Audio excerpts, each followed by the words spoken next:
What would you do if a frightened child suddenly appeared in your car, whispering that your life was in danger?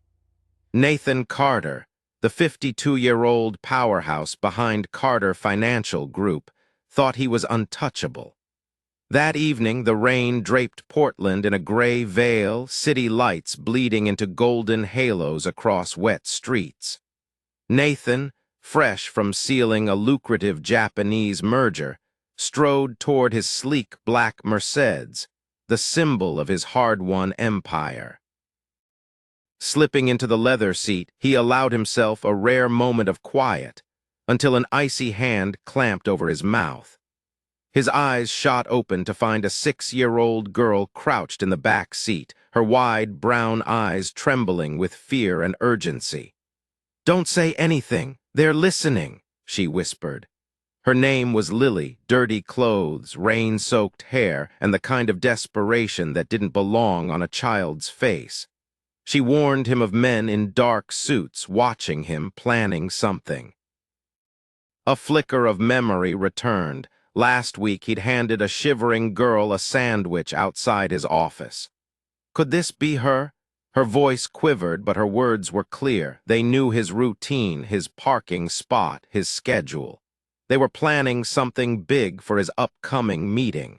Nathan's instinct screamed to dismiss her, yet her presence radiated a truth he couldn't ignore. Without hesitation, he started the engine. They had to get somewhere safe. The drive through Portland's twisting streets felt endless, every passing shadow a potential threat. Nathan stole glances at Lily in the rearview mirror, fragile yet somehow unyielding. "Why are you helping me?"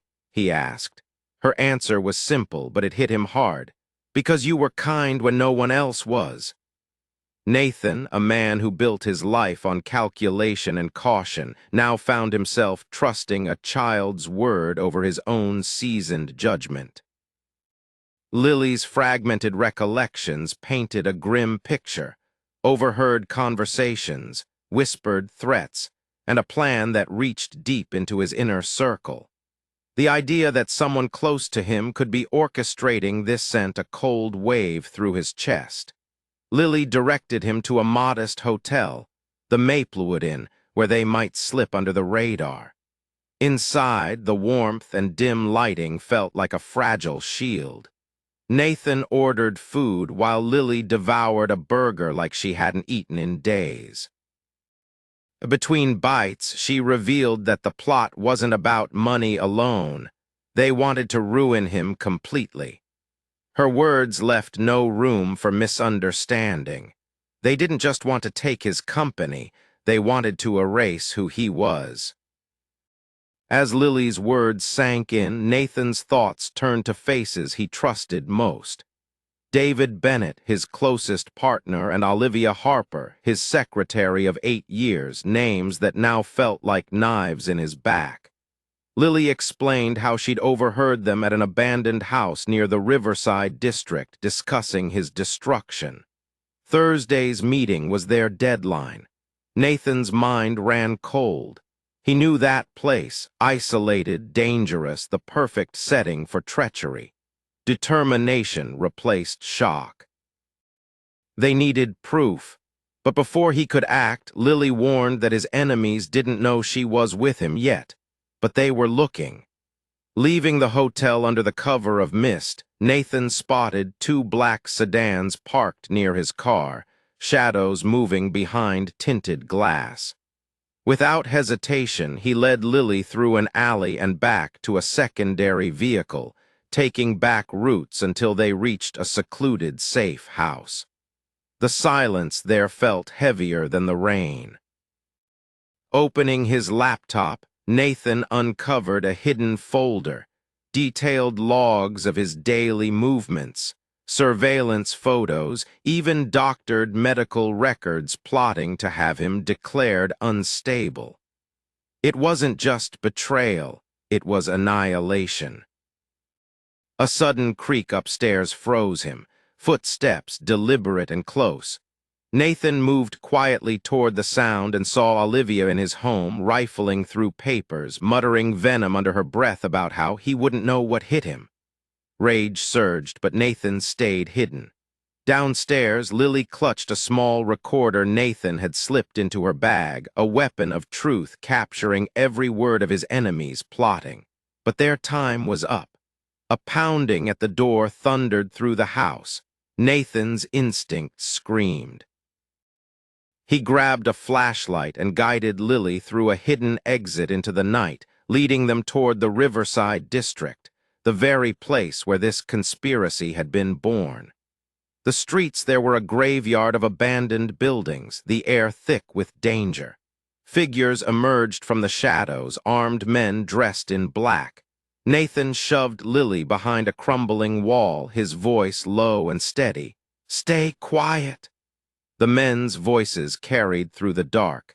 They spoke of the girl, confirming she knew too much to be left alive. Lily's hand tightened around the recorder, her fear transforming into defiance. Nathan's fingers closed around a small device in his pocket, his last resort. Then came the chaos. Police sirens tore through the night, scattering the armed men like startled crows. Nathan shielded Lily as officers swarmed in, the child's recording serving as irrefutable evidence. David Bennett and Olivia Harper were led away in cuffs, their ambitions crushed. Nathan felt a weight lift, though the sting of betrayal remained. He realized that the conspiracy hadn't just been about seizing power, it was deeply personal, and it had been a child's courage that dismantled it. Weeks later, the scene was unrecognizable. Sunlight streamed through the renovated Willow Creek estate, where Lily now laughed freely, chasing butterflies through the garden. Her hair caught golden light, innocence slowly restored.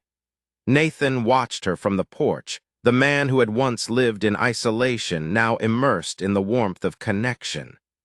Lily's mother, recovering from the illness Nathan had helped treat, tended her own small garden nearby. What had started as a random act of kindness had blossomed into something life-changing. One afternoon, Lily ran to him, proudly pointing to a bed of flowers she'd planted. "Daddy Nathan, look," she beamed. The simple joy in her voice broke through the last of his guarded walls. Kneeling beside her, Nathan spoke quietly. "You saved me more than once, not just from them, but from losing myself." Lily's reply was instant, her eyes shining. "You saved me too. You gave me a home." Nathan felt the truth of it settle deep inside him. He was no longer defined solely by corporate success or the armor of power. Instead, his life was rich with moments that mattered: school recitals, shared dinners, evenings under the stars. The scars of betrayal remained, but they were softened by forgiveness and the unshakable trust forged between him and Lily. The world that had once been filled with boardroom battles was now alive with laughter and the comfort of knowing he had a family, chosen not by blood, but by love. Nathan's journey had begun with a warning from a stranger and evolved into a battle for survival. In facing betrayal, he had been forced to confront not only his enemies but his own guarded heart. Lily's bravery had been more than an act of loyalty.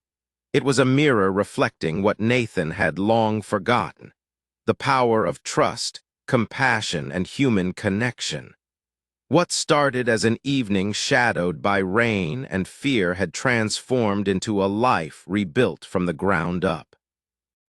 The lesson was clear. Sometimes salvation comes from the most unexpected places, and sometimes the smallest act of kindness can ripple into a force that changes everything.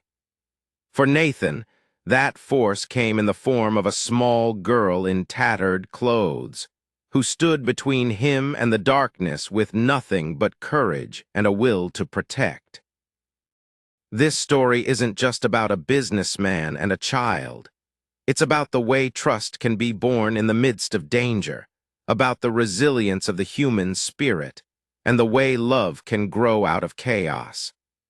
Nathan Carter's empire might have been built on sharp deals and shrewd moves, but his new life was built on something far more enduring. And Lily, the unlikely guardian who stepped into his car that rainy night, became the heart of it all.